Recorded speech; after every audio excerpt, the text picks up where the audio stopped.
Hello viewers and welcome to it, the special program. In today's episode I met Dr. Anthony Getachew, who is a senior researcher at the Institute of Foreign Affairs. We are going to raise several topics in connection with current affairs of Ethiopia. Welcome, Doctor. Thank you so much. Right, on behalf of my institution, I'd like to say thank you for your precious time. We're going to raise several topics, we will talk about different areas. Let me raise the first question for you, which is the TPLF, a terrorist group.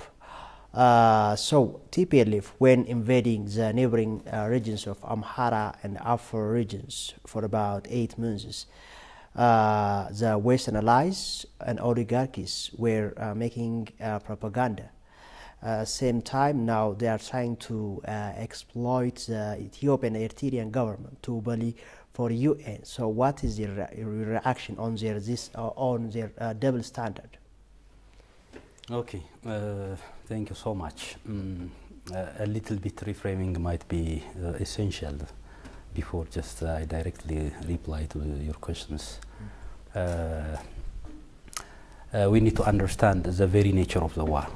It has been more than 2 years since the war in the north of the country has been broke out.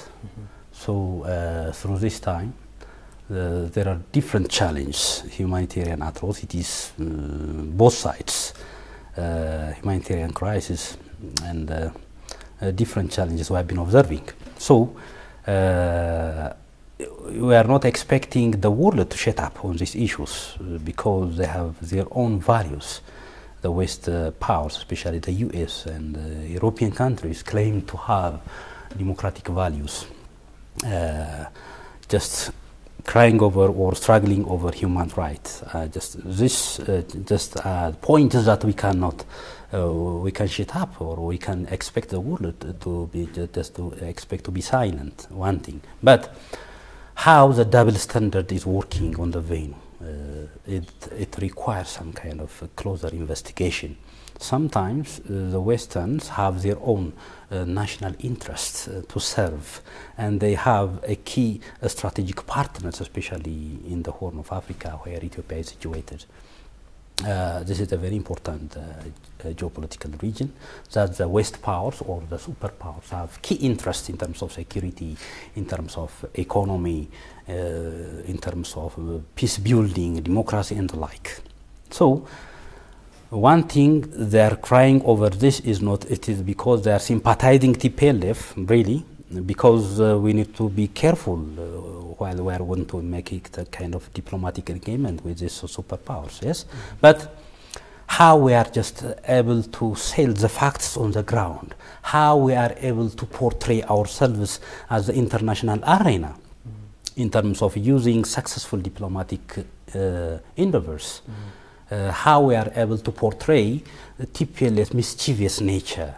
Since it is early days of the arms struggle, TPLF have been applying deceitful strategies in portraying or in just making some kind of bias on the international community so that it will get political concession from the federal government through diplomatic ways.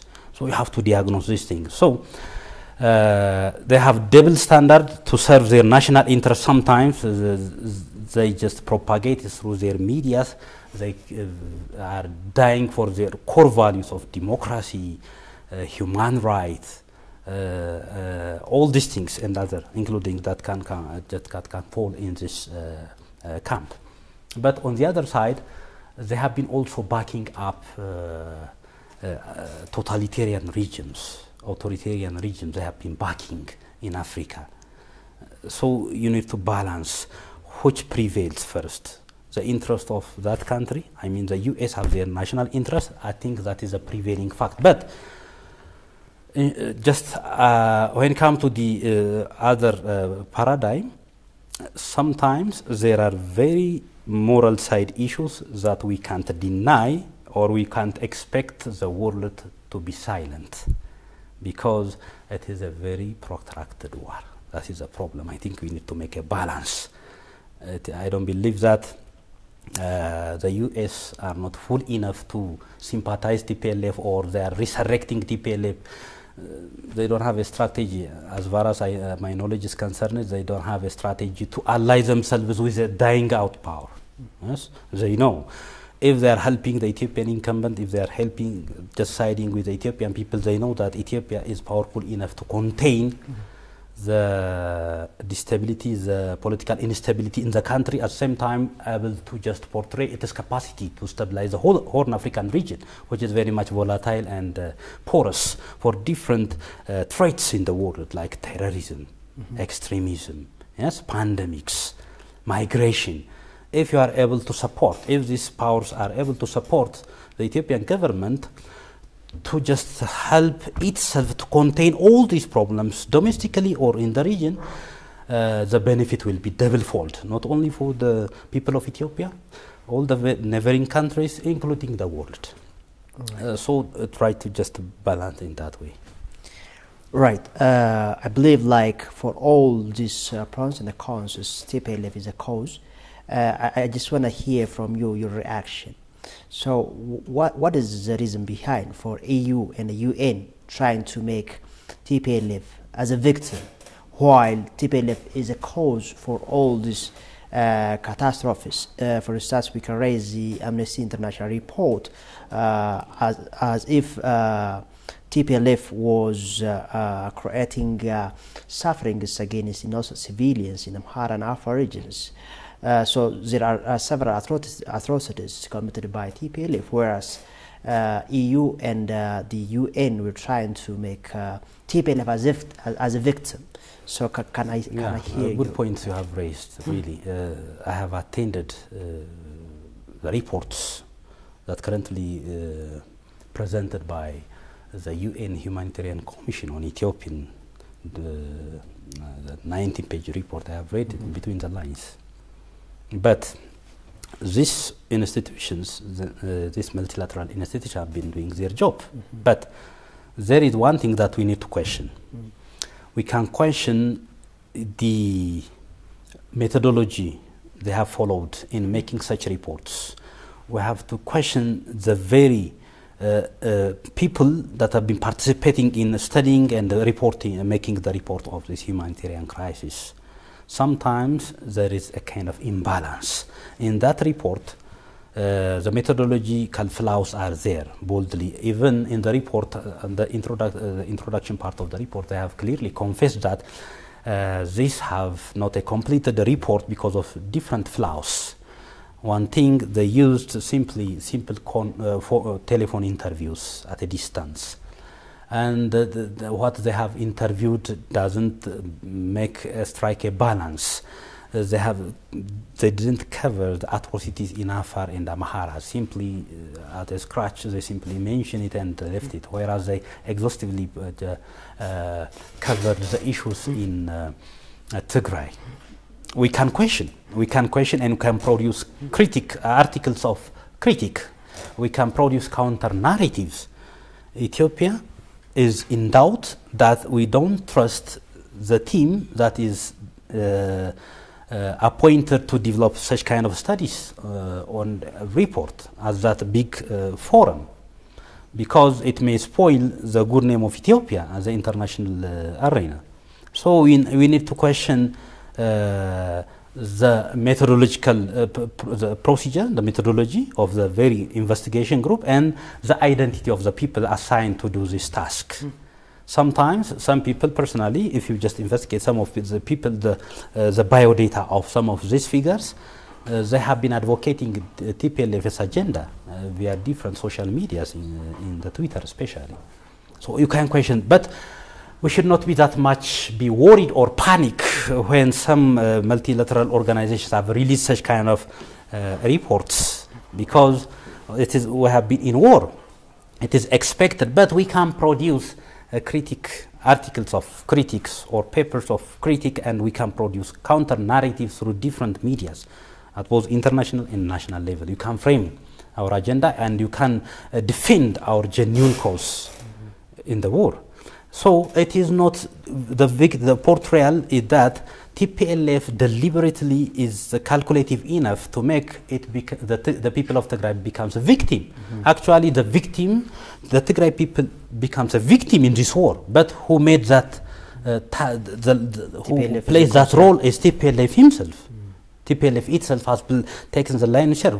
The very day that TPLF chose the fatal course in attacking the Northern Command, on the very day of November 04, 2020, that was really a fatal mistake TPLF has chosen. The moment after that, TPLF have supplied the government and leave no room at all for the government other than using any means to sustain the nation, to defend the state from collapse. So the TPLF deliberately made that Tigray people becomes a victim. Actually, what makes the people of Tigray to be victim in this war is the TPLF miscalculation. So you have to be reminded. So it is a kind of deceptive strategy that TPLF have been followed, and the aggressive diplomacy that TPLF has been played at the international level through different cronies. TPLF different cronies in different multilateral organizations. It has plenty of people there to sell its agenda, to advocate its cause, and the TPLF doesn't refrain from investing much in selling its agenda. That makes some kind of bias on the mind of the international community. Still, we can make a balance actually. If we are just produce counter struggle and counter narratives, the Ethiopian government can just produce similar things and can make the problems. Yeah, I think much is expected from our intellectuals and elites. All right, coming up to Joseph Borrell's neo-colonialism statement he has issued very recently, which is very shocking for everybody around the world. Just let me read for you word for word. He said like Europe is a garden and the rest of the world it is a jungle, and the garden should take care of the jungle, he said. This is very shocking. And many of people are reacting as if it is a neo-colonialist statement. Can I hear your reaction? Yeah, I myself have tweeted the very day that I have heard this guy, Joseph Borrell's speech. Actually, he was speaking to a kind of gathering, especially to college students, I think, in Europe, somewhere in Europe. The very moment, my first impression was, and I reflected via my Twitter account, that this is setting roots for neo-colonialism. It's a kind of racist. You can just designate in different categories. It can be a kind of stereotyping, the kind of racism, the kind of bias.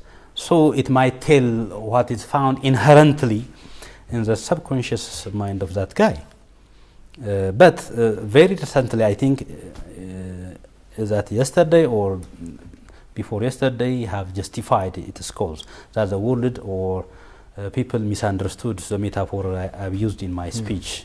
He wanted to justify, but once it has already in air, what marks an impression on the mind of the people might be the first utterance or the very day that the first time that he has spoken. But the good thing, let me tell you, the other strong part of the Europeans here in this case is that it is from the European Union, rather it is from the people of Europe have ignited a kind of agenda that forces Joseph Borrell to step up from his position.